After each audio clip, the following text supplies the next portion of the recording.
Alléluia. Acclame Dieu, toute la terre chante sa gloire, et sur un psaume chante sa louange de gloire. Terre entière chante ta joie au Seigneur. Alléluia, Alléluia. À notre Dieu, au Fils unique, gloire éternelle. À l'Esprit Saint, louange dans les siècles des siècles.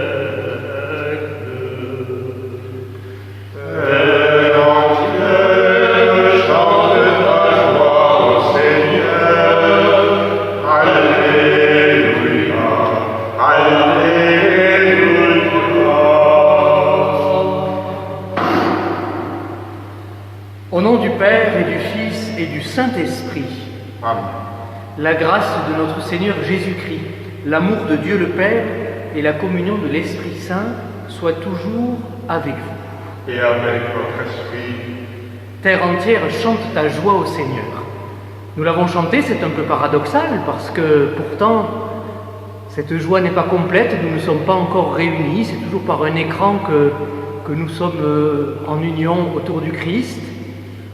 Cela dit, ce sont les paroles du psaume du jour. Et puis, cette année, c'est étrange, mais au fur et à mesure que nous approchons de l'Ascension, alors que pourtant le Christ va nous quitter, et il nous le dit de plus en plus dans l'Évangile, eh bien, il y a pourtant, chez nous, cette année, une joie de savoir qu'en réalité, bientôt, nous allons le retrouver plus que d'habitude, puisque nous espérons toujours que, dans les semaines qui viennent, nous soit rendue la possibilité de pouvoir célébrer ensemble, unis à lui et unis entre nous.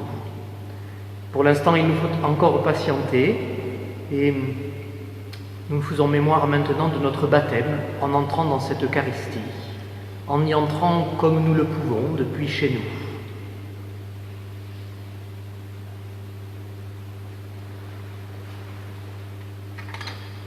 Seigneur notre Dieu, écoute les prières de ton peuple. Alors que nous venons célébrer la merveille de notre création et la merveille plus grande encore de notre rédemption, daigne bénir cette eau. Tu l'as créée pour féconder la terre et donner à nos corps fraîcheur et pureté. Tu en as fait aussi l'instrument de ta miséricorde.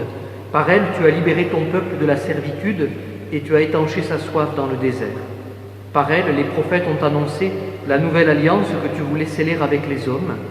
Par elle, enfin, eau sanctifiée quand Jésus fut baptisé au Jourdain, tu as renouvelé notre nature pécheresse dans le bain de la nouvelle naissance.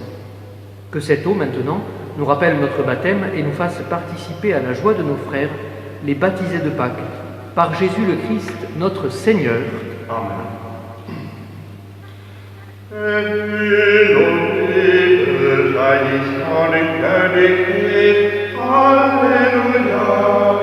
Alléluia, ceux que l'homme seront sauvés et chanteront.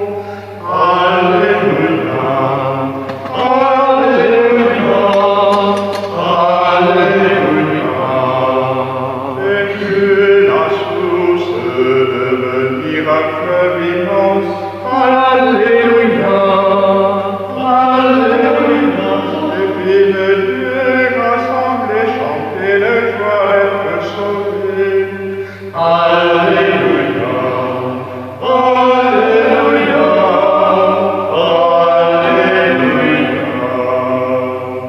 Que Dieu Tout-Puissant nous purifie de nos péchés et par la célébration de cette Eucharistie nous rende dignes de participer un jour au festin de son royaume. Amen. Gloire à Dieu au plus haut des cieux. Et sur la terre aux hommes qui l'aiment. Nous te louons, nous te bénissons, nous t'adorons. Nous te glorifions, nous te rendons grâce pour ton immense gloire. Seigneur Dieu, roi du ciel, Dieu le Père Tout-Puissant. C'est le Fils unique.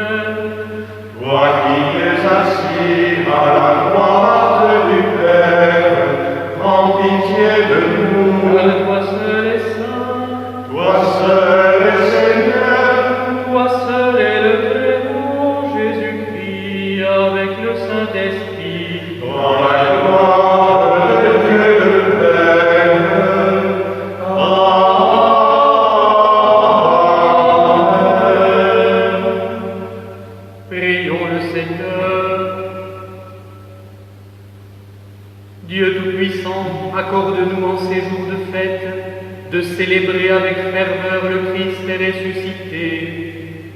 Que le mystère de Pâques dont nous faisons mémoire reste présent dans notre vie et la transforme. Par Jésus-Christ, ton Fils, notre Seigneur et notre Dieu, qui règne avec toi et le Saint-Esprit, maintenant et pour les siècles des siècles. Amen.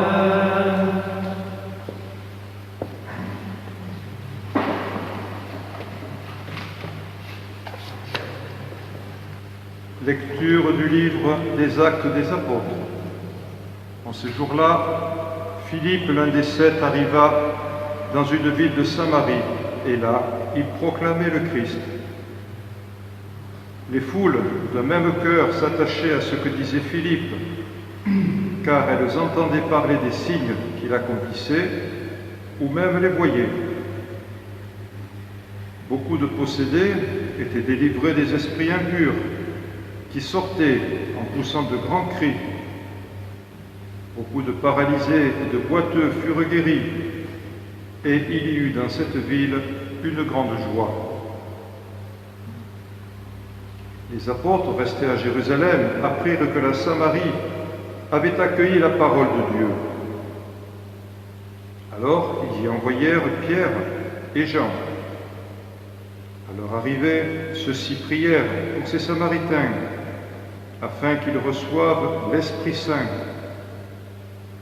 En effet, l'Esprit n'était pas encore descendu sur aucun d'entre eux. Ils étaient seulement baptisés au nom du Seigneur Jésus. Alors, Pierre et Jean leur imposèrent les mains, et ils reçurent l'Esprit Saint. Parole du Seigneur. Nous rendons grâce à Dieu.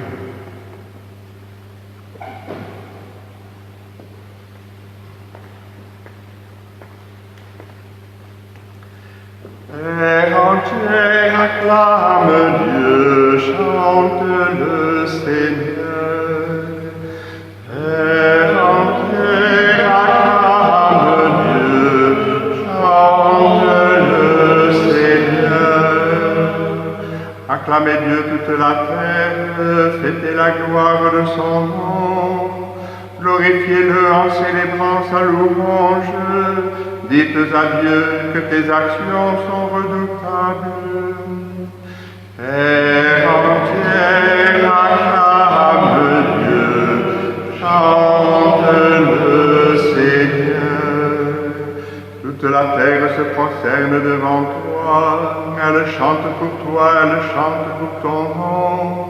Venez et voyez les hauts faits de Dieu, ses exploits redoutables pour les fils des hommes.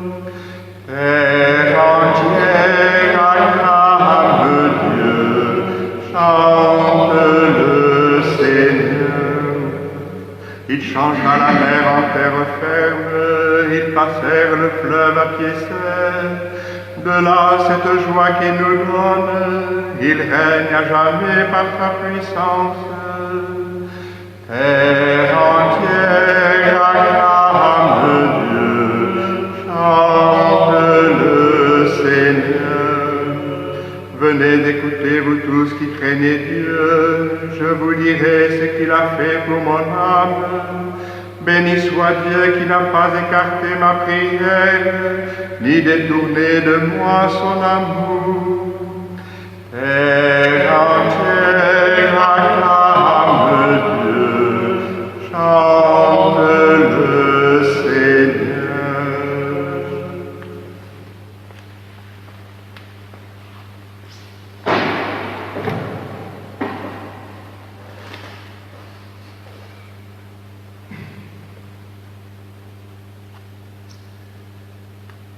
Lecture de la première lettre de Saint Pierre, apôtre.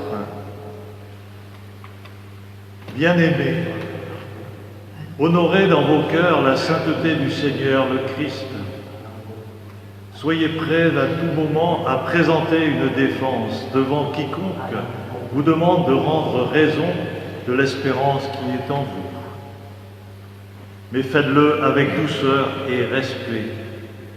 Ayez une conscience droite, afin que vos adversaires soient pris de honte sur le point même où ils disent du mal de vous, pour la bonne conduite que vous avez dans le Christ.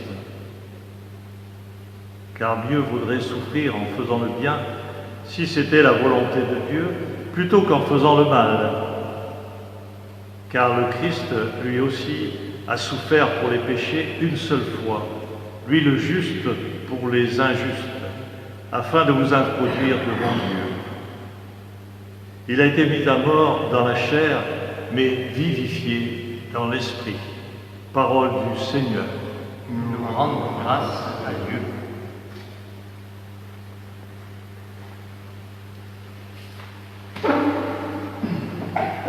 Alléluia, Alléluia, Alléluia, Alléluia, Alléluia, Alléluia, Alléluia, Alléluia, Alléluia. Si quelqu'un m'aime, il gardera ma parole, dit le Seigneur. Mon Père l'aimera et nous viendrons vers lui. Alléluia.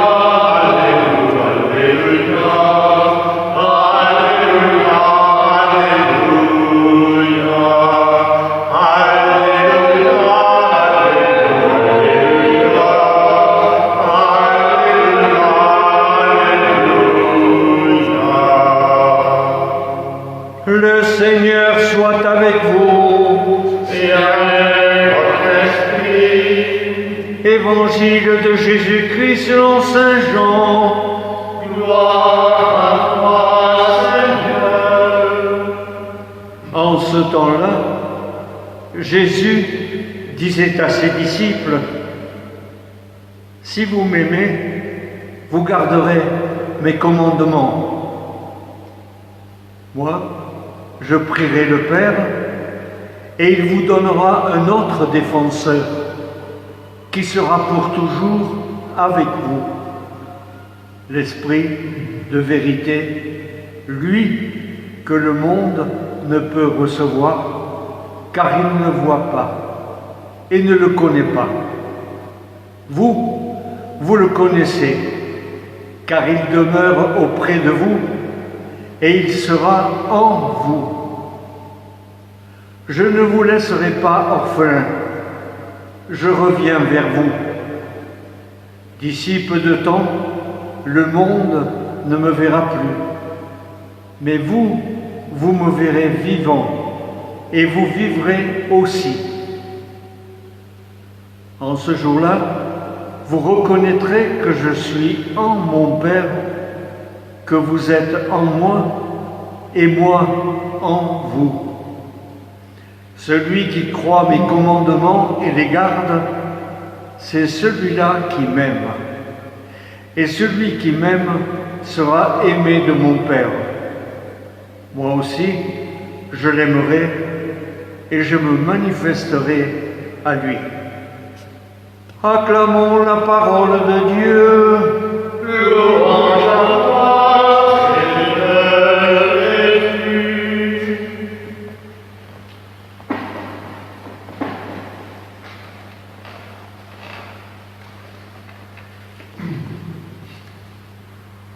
Frères et sœurs, à mesure que nous approchons de l'Ascension, dans 4 jours, nous percevons cette espèce de passage de relais qui s'accomplit entre le Christ qui monte au ciel et ses apôtres, ses disciples, nous, qui avons à prendre sa suite pour évangéliser, témoigner, donner notre vie.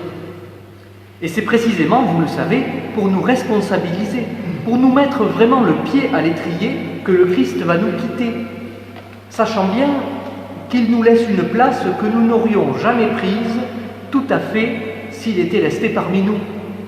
Il est tellement mieux qualifié que nous, comprenez. Ce serait plus confortable de le laisser faire. C'est comme dans une paroisse. Ah non, moi je ne saurais pas faire, vous comprenez. Il vaut mieux que ce soit vous, mon père, ou bien madame un tel, parce que vous êtes tellement plus habitué, puis vous savez parler. Ben voyons, l'argument est commode.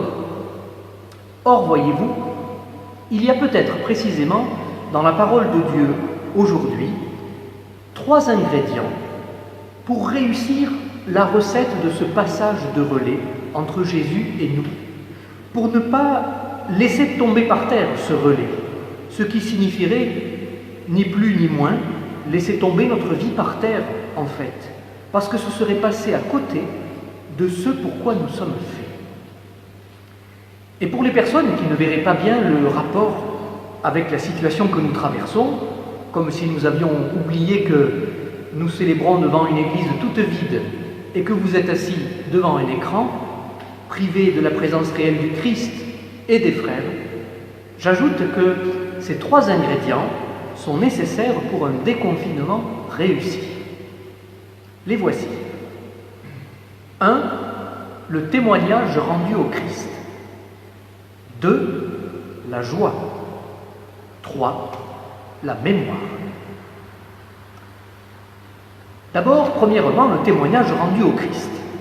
Eh bien, vous voyez, c'est tout le sujet, finalement, du passage des Actes des Apôtres que nous avons entendu, mais aussi du psaume, mais aussi de la deuxième lecture, et aussi de Jésus qui rend témoignage au Père dans l'Évangile. Dans la première lecture, avec ce qui est dit de Philippe, l'expression a frappé mes oreilles, il proclamait le Christ. Il proclamait le Christ. Finalement, qu'est-ce que nous avons à proclamer comme chrétiens? Eh bien, vous voyez, non pas des lois, des règles, une morale ou des jolis sentiments. Non, le Christ, une personne, sa mort et sa résurrection, qui sont le centre et l'axe de l'histoire du monde et de notre propre histoire. Au passage, on peut remarquer que Philippe, qui témoigne, n'était pas le mieux qualifié pour cela, a priori, au sens où nous l'entendons comme s'il faisait des grands discours, savants, des prêches. Non, Philippe faisait partie plutôt du groupe des 7, parfois appelés dans un raccourci biblique les 7 premiers diacres, qui avaient en fait pour mission de s'occuper du service des tables. Vous vous rappelez, c'était le passage de la première lecture de la semaine dernière. S'occuper des tables pour mieux laisser les apôtres annoncer la parole de Dieu et donc proclamer le Christ. Mais voilà, quand on évangélise, et dans des situations particulières où on fonde une nouvelle communauté, ou bien quand on lutte contre une pandémie, eh bien, il faut s'adapter. Et rien ne nous dit d'ailleurs que Philippe faisait de très grands discours. Ce sont d'ailleurs plutôt des actes que les gens ont perçus. Ce sont plutôt à des actes qu'ils ont été réceptifs, accueillants. Témoigner, voyez, proclamer le Christ, c'est par notre vie que ça se fait. Et cela passe par des choses simples. Pendant cette épidémie que nous traversons, est-ce que notre vie témoigne de Dieu? Est-ce que notre vie témoigne pour lui? Vous connaissez cette phrase du frère Roger de Thésée que j'aime bien. Ne parle du Christ que si on t'interroge, mais vis de manière à ce qu'on t'interroge. Défi autrement plus vrai. Alors bien sûr, on n'est pas laissé à nous-mêmes dans ce témoignage. Et vous pourrez regarder dans la deuxième lecture que nous avons entendue les conseils avisés que Saint Pierre nous donne.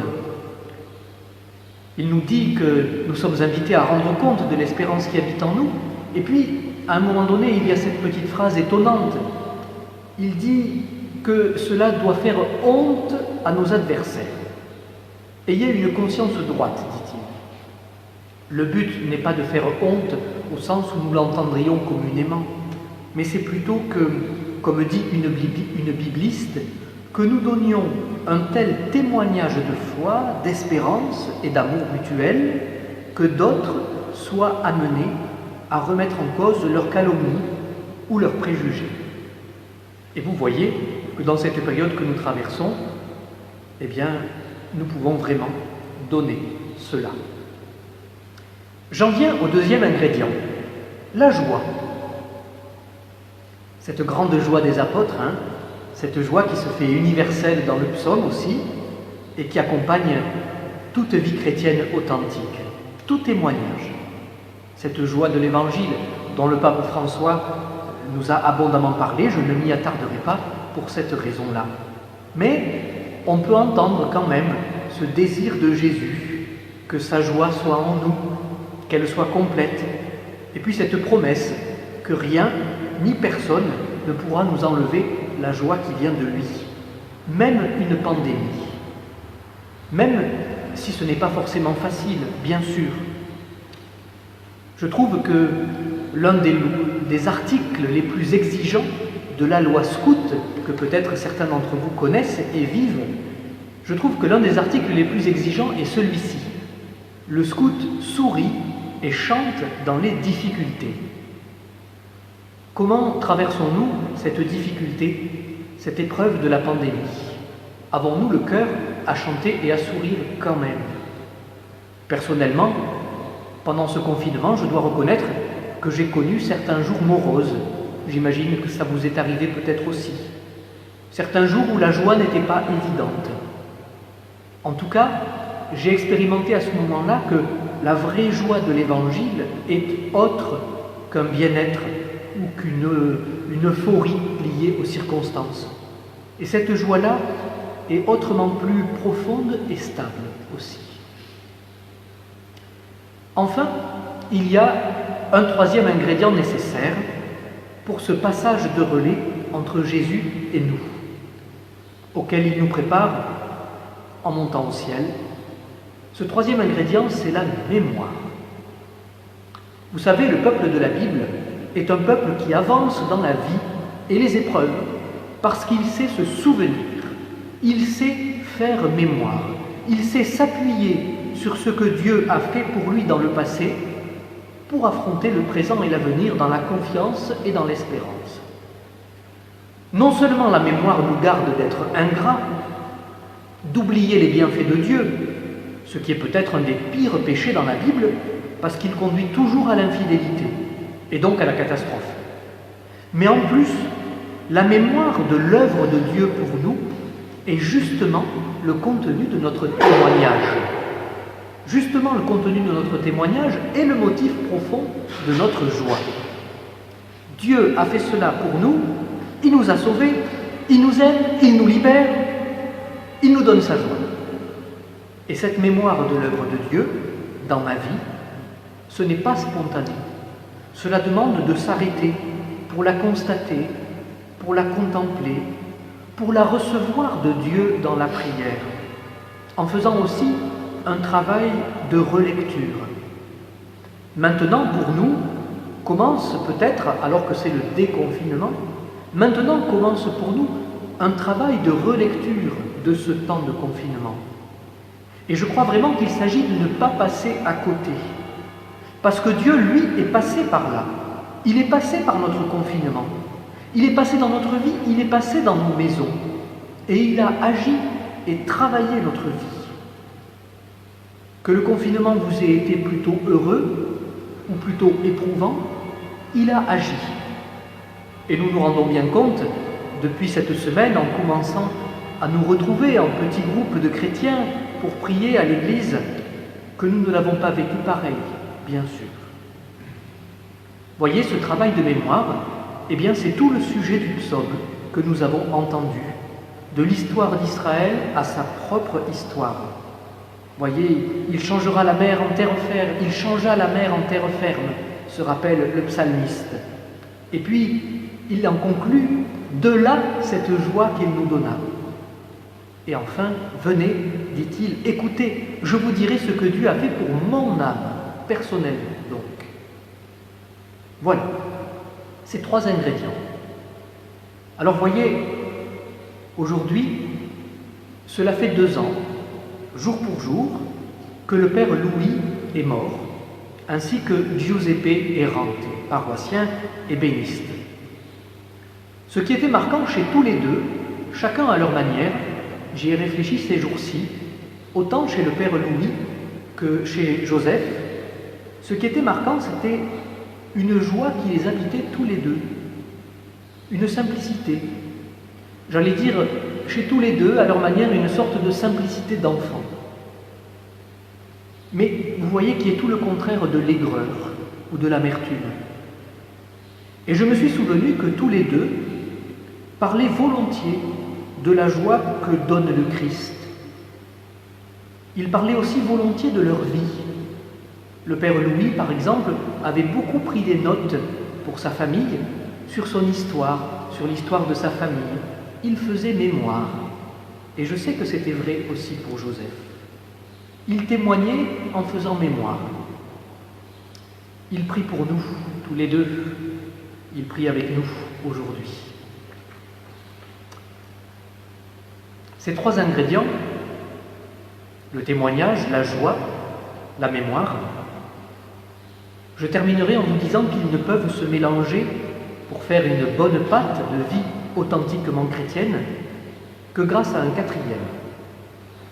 Le liant, le ferment, la levure, appelez-la comme vous voulez. Il est en filigrane dans toute la parole de Dieu, puisque, en fait, c'est lui qui en est l'auteur. C'est le Saint-Esprit, évidemment.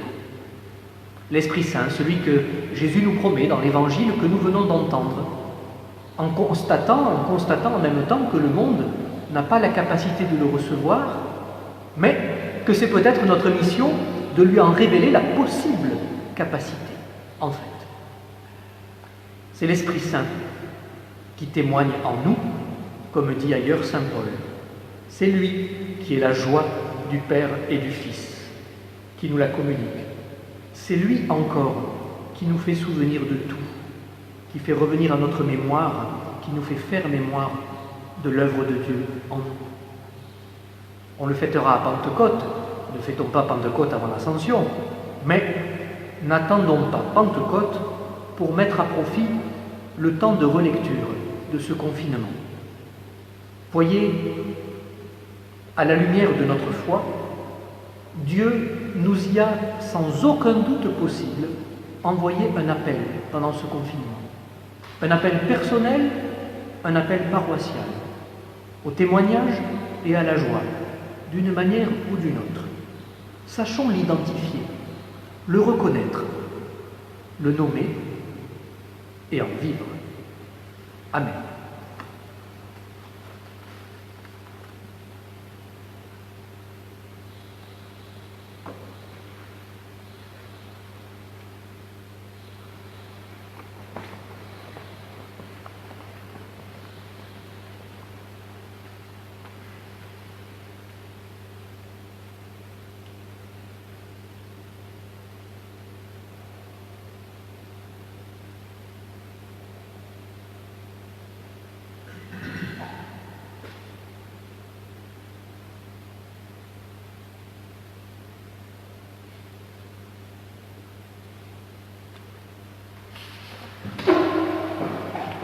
Je crois en Dieu, le Père Tout-Puissant, Créateur du ciel et de la terre, et en Jésus-Christ, son Fils unique, notre Seigneur, qui a été conçu du Saint-Esprit, est né de la Vierge Marie, a souffert sous Ponce Pilate, a été crucifié, est mort et a été enseveli, est descendu aux enfers.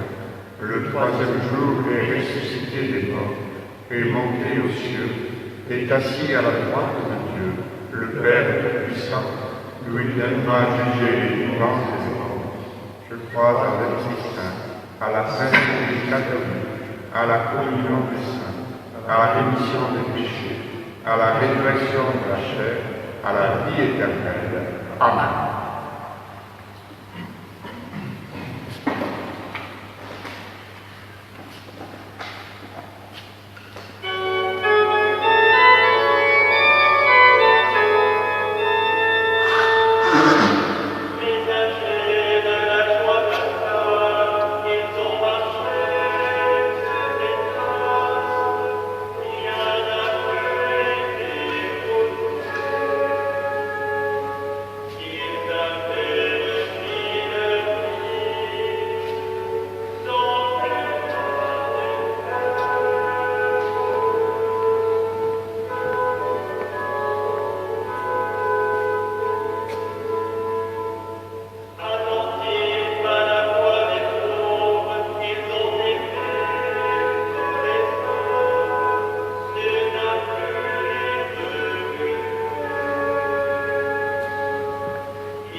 Prions ensemble au moment d'offrir le sacrifice de toute l'Église. Pour la gloire de Dieu et de sa mission. Que nos prières montent vers toi, Seigneur, avec ces offrandes pour le sacrifice. Dans ta bonté, purifie-nous, et nous correspondrons davantage au sacrement de ton amour. Par Jésus, le Christ, notre Seigneur. Amen. Le Seigneur soit avec vous. Et avec votre esprit, Élevons notre cœur. nous le tournons vers le Seigneur. Rendons grâce au Seigneur notre Dieu. Cela est juste et bon. Vraiment, il est juste et bon de te glorifier, Seigneur, en tout temps, mais plus encore au séjour où le Christ, notre Pâque, a été immolé.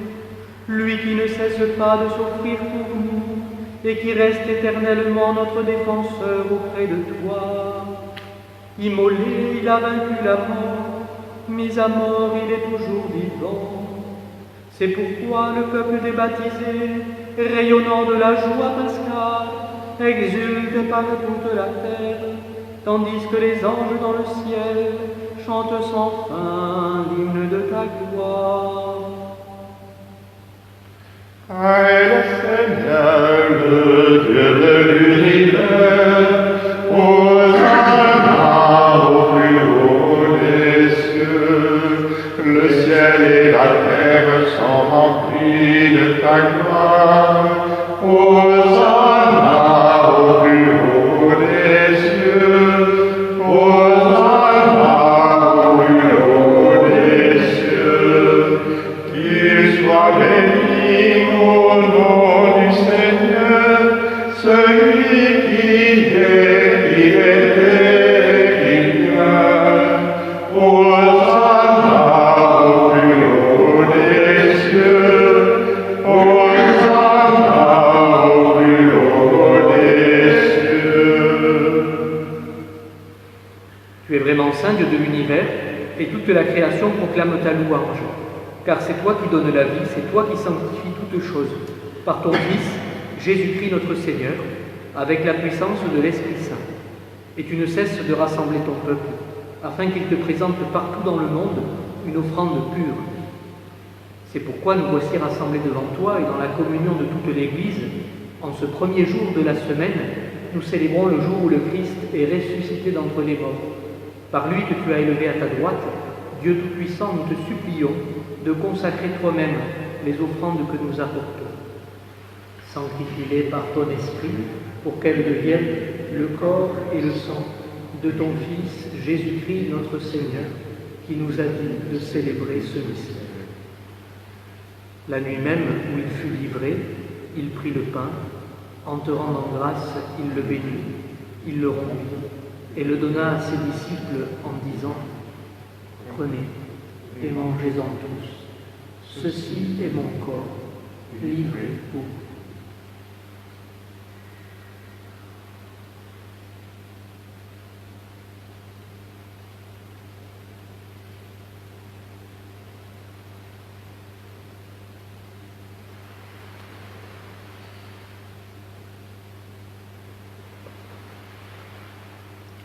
De même, à la fin du repas, il prit la coupe. En te rendant grâce, il la bénit et la donna à ses disciples en disant « Prenez et buvez-en tous, car ceci est la coupe de mon sang, le sang de l'alliance nouvelle et éternelle, qui sera versé pour vous et pour la multitude en rémission des péchés. Vous ferez cela en mémoire de moi. »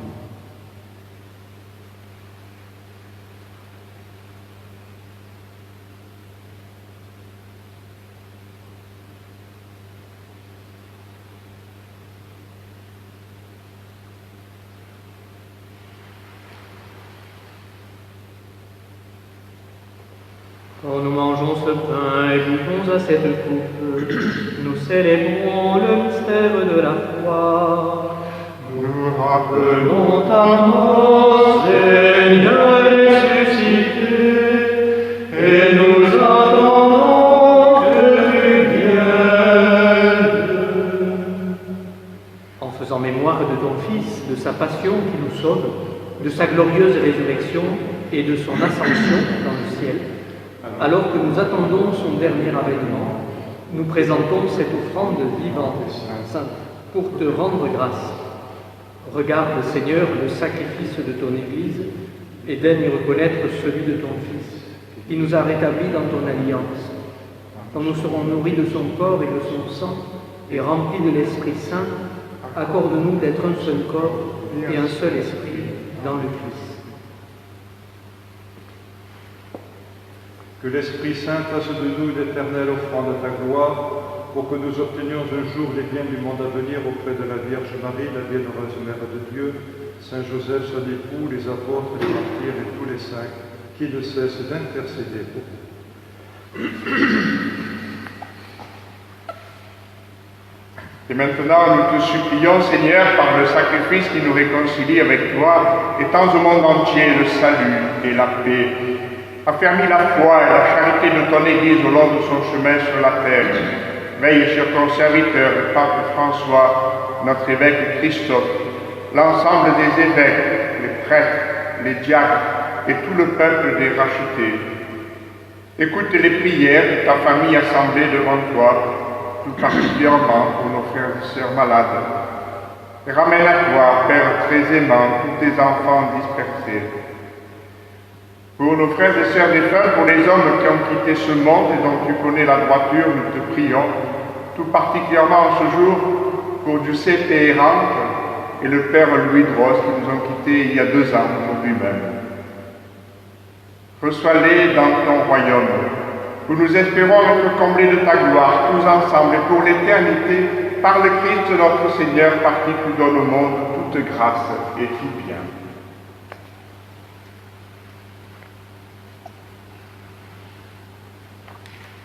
À lui, avec lui et en lui, à toi, Dieu Père Tout-Puissant, dans l'unité du Saint-Esprit, tout honneur et toute gloire, pour les siècles des siècles. Amen. C'est l'Esprit Saint, promis par le Christ, l'Esprit du Père et du Fils qui nous fait reconnaître, nous aussi, comme fils et filles de ce Père. Notre Père, qui es aux cieux, que ton nom soit sanctifié, que ton règne vienne, que ta volonté soit faite sur la terre comme au ciel. Donne-nous aujourd'hui notre pain de ce jour.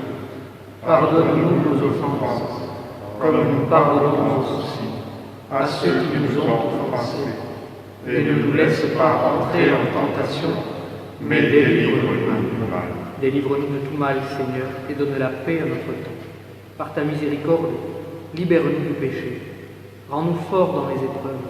En cette vie où nous espérons le bonheur que tu promets et l'avènement de Jésus-Christ, notre Sauveur. Car c'est à toi qu'appartiennent le règne, la puissance et la gloire pour les siècles des siècles. Seigneur Jésus-Christ, tu as dit à tes apôtres, je vous laisse la paix, je vous donne ma paix. Ne regarde pas nos péchés, mais la foi de ton Église. Pour que ta volonté s'accomplisse, donne-lui toujours cette paix. Et conduis-la vers la dignité parfaite, toi qui règnes pour les siècles et les siècles. Amen. Que la paix du Seigneur soit toujours avec vous. Et avec votre esprit. Frères et sœurs, de la charité du Christ, donnez-vous la paix.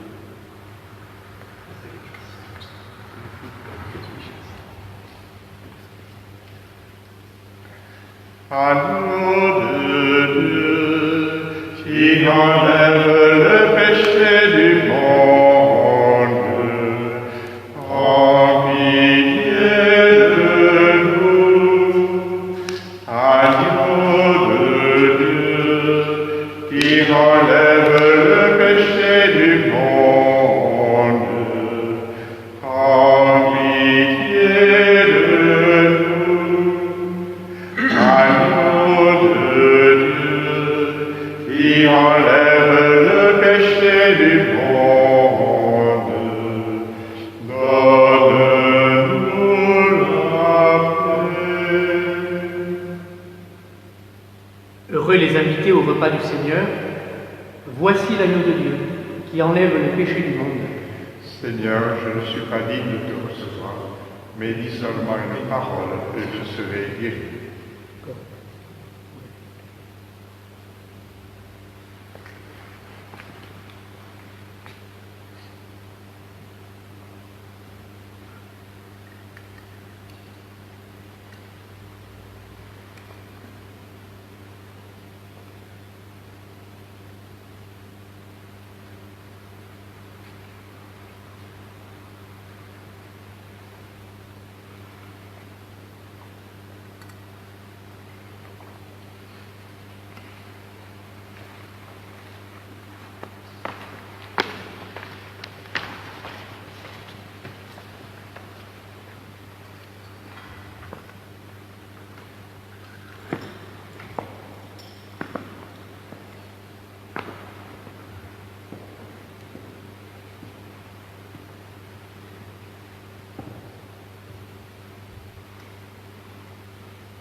Prions encore.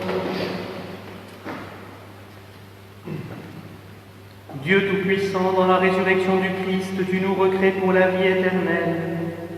Multiplie en nous les fruits du sacrement pascal. Fais-nous prendre des forces neuves à cette nourriture qui apporte le salut. Par Jésus, le Christ, notre Seigneur.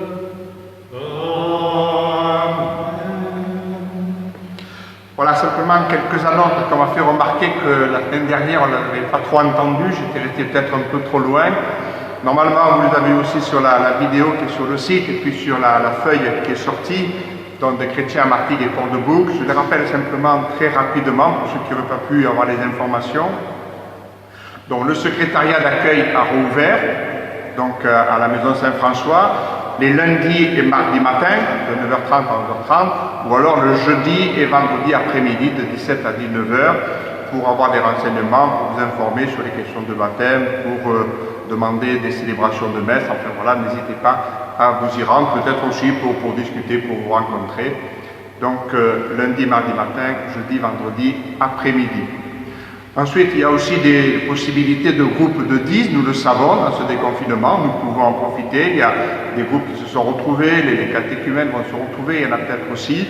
Vous le faites dans la prudence, en fonction des groupes, ceux qui se sentent de le faire, peut-être d'autres pas encore. C'est vrai aussi pour les groupes aller au cœur de la foi, autour justement de l'encyclique du pape, Laudato Si, c'est la semaine de cette encyclique, l'anniversaire des 5 ans. Voilà, là il y a peut-être aussi des groupes qui peuvent le reprendre, d'autres qui ne se sentent pas, ben ils le feront plus tard, que ce soit au mois de juin, peut-être même à la rentrée, peu importe, mais il me semble que ça vaut le coup de vraiment retravailler ce texte qui à mon avis est prophétique et qui correspond bien justement à une relecture possible de ce que nous avons vécu, nous vivons à travers cette épidémie. Donc ça vaut le coup de vraiment le travailler comme il faut, en profondeur. Au niveau de la prière, les églises sont toutes ouvertes, sauf donc ici à la Madeleine, à cause des travaux. Bon, nous pouvons nous y rendre pour des temps de prière, et vous le savez, dans les horaires qui étaient ceux de la messe auparavant, eh bien, il y a ce temps de prière, d'adoration eucharistique, de présence réelle, c'est pas comme à travers l'écran. Le Christ ressuscité est vraiment présent là dans nos églises, dans ce temps d'adoration eucharistique, avec la présence aussi d'un ou deux prêtres pour un échange, une écoute ou même le sacrement de réconciliation. Donc le mercredi à Saint-Louis, comme d'ordinaire, le jeudi ce n'est donc pas à la Madeleine mais à Saint-Genès, le vendredi matin à Croix-Sainte et le samedi à Port-de-Bouc comme c'était auparavant. Et puis aussi il y a une solidarité qui s'est mise en place pour essayer de distribuer des colis alimentaires ou de produits d'hygiène à des familles en difficulté ou des personnes qui étaient déjà en difficulté avant et l'épidémie n'a fait qu'accentuer cela. Vous pouvez apporter des produits donc de nourriture ou alors d'hygiène au secrétariat, aux heures d'ouverture, donc lundi, mardi matin ou jeudi et vendredi après-midi. Puis ensuite cela est reconstitué dans des petits colis alimentaires qui sont distribués en lien avec l'accueil solidaire, aussi l'association Partage. Nous sommes aussi en lien avec le Secours catholique. Voilà, essayons de vivre cette solidarité tous ensemble. Voilà pour les principales activités. En attendant,